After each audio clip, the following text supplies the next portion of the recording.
The news on Favour FM 96.3.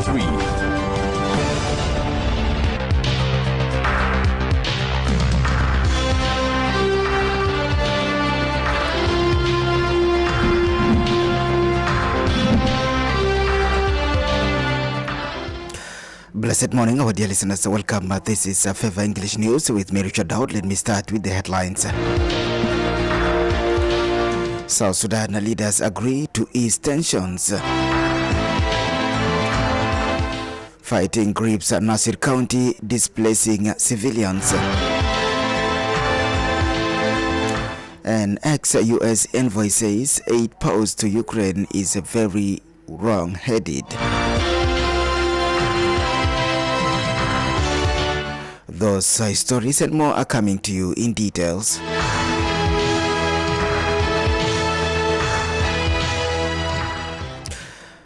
In an effort to de-escalate rising tensions in Nasir County, Upper Nile State and Western Equatoria, South Sudan's presidency convened a high-level meeting on Monday chaired by President Salva Kiir Mayardid.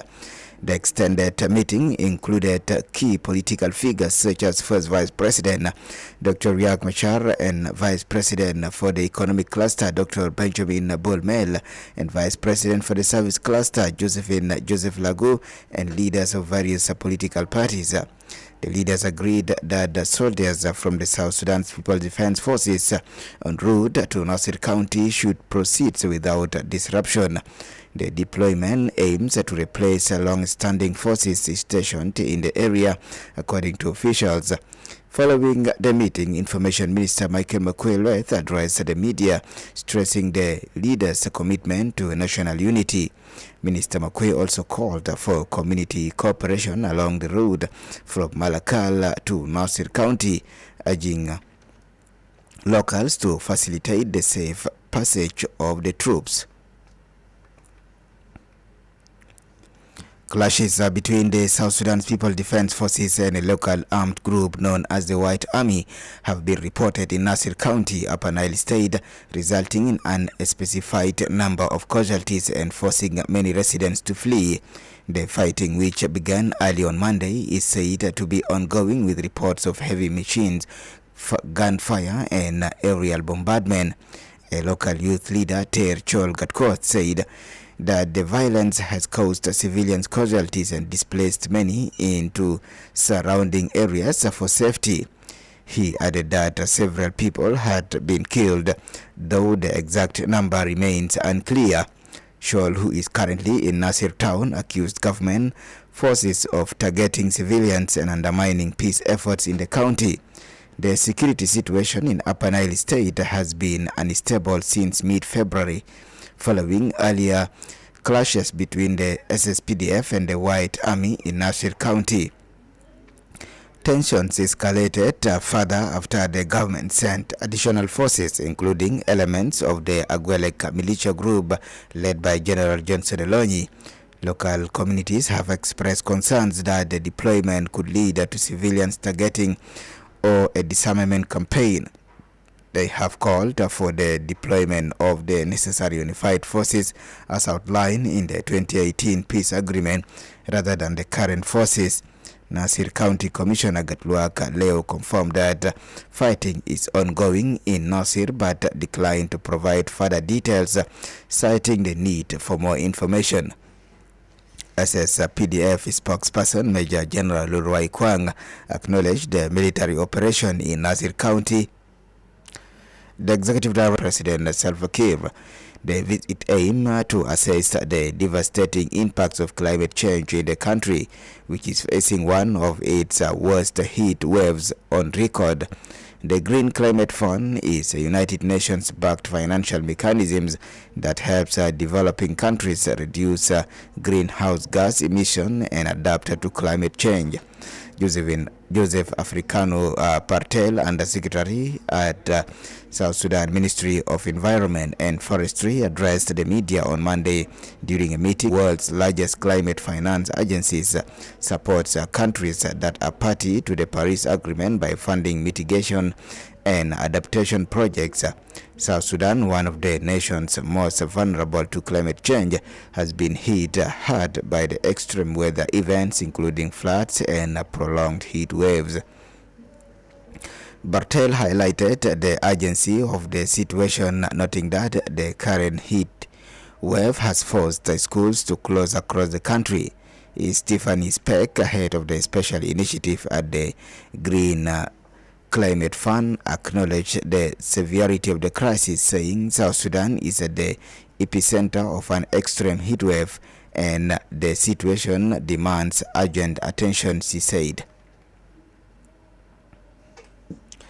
You are listening to Favour English News. In a regional scene, armed men are raping and sexually assaulting children as young as one during Sudan's civil war, says the UN Children Agency UNICEF. Mass sexual violence has been widely documented as a weapon of war in the country's nearly 2 years conflict. But UNICEF's report is the first detailed account about the impact of rape on young children in Sudan.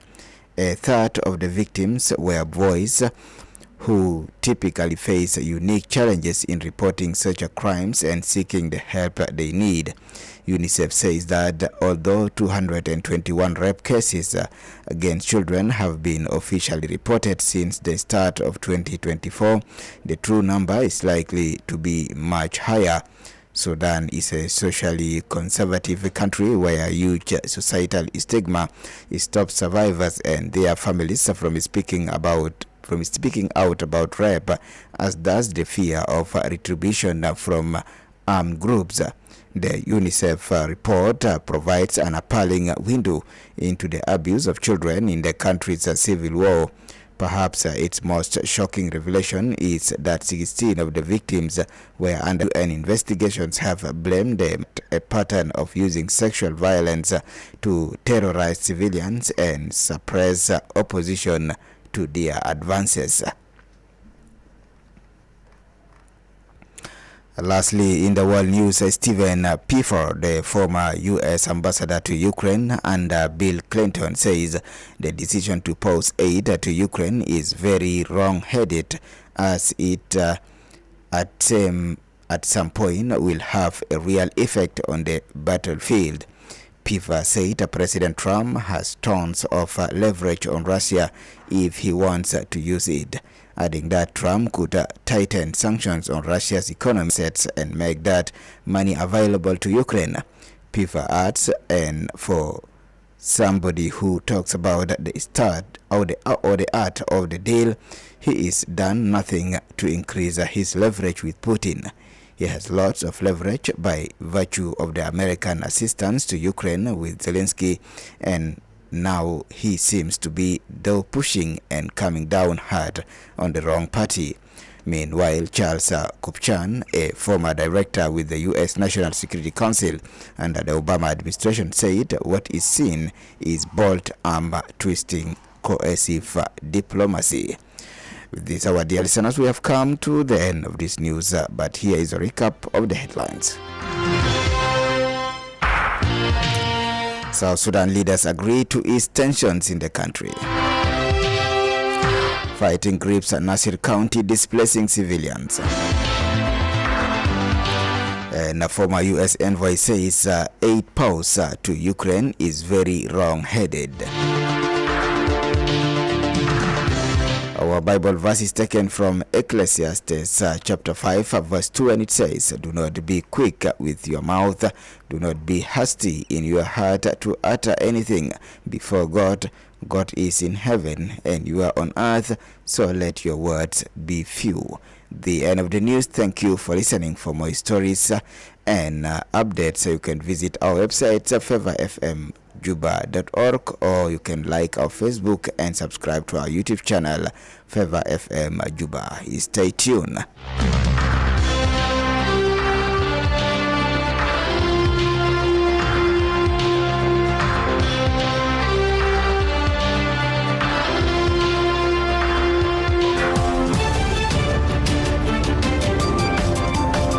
the news.